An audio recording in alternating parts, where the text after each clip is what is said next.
Silence, please. Pay attention.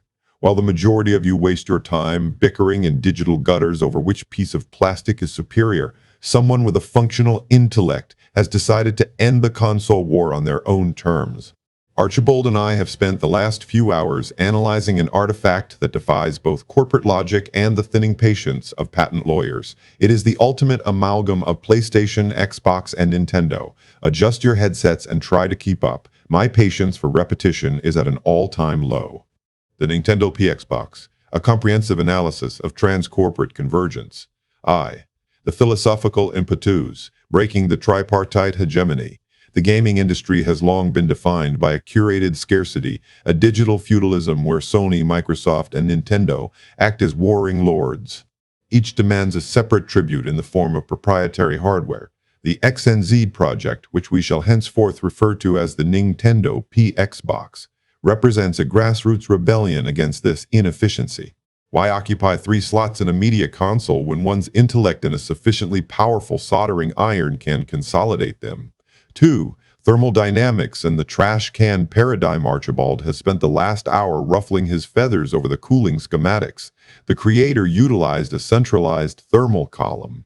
This is a direct nod to the 2013 Mac Pro architecture. By placing the motherboards in a pentagonal or triangular arrangement around a central vacuum, the system creates a chimney effect. The Sony component, the PS5 motherboard, is notorious for its liquid metal and massive heatsink requirements.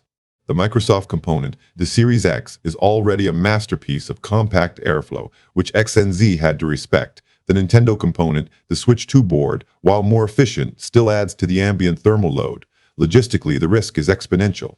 If the central fan fails, you don't just lose a console, you lose a decade of gaming history in a single plume of expensive smoke. 3. Power supply logistics, the 250W bottlenecked. Here lies the professor critique. Using a single 250W power supply is an act of supreme confidence or supreme madness.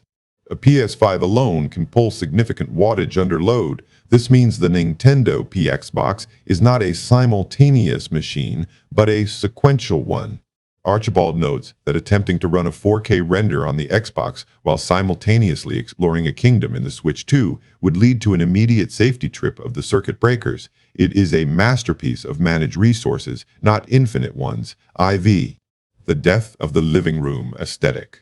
We must address the visual insult of modern consoles. The PS5 looks like a futuristic popped collar. The Series X is a monolith with no personality. XNZ has encased them in a custom high-end housing that actually respects the room's decor. It is an indictment of corporate design teams that a single individual in a workshop can produce a more cohesive aesthetic than 3 multi-billion-dollar companies. The socio-economic repercussions of the all-in-one, if this were to be mass-produced, which it won't be, due to the inevitable swarm of corporate lawyers, it would signal the end of the console war as a marketing tool. The war only exists because of the physical barrier of the hardware.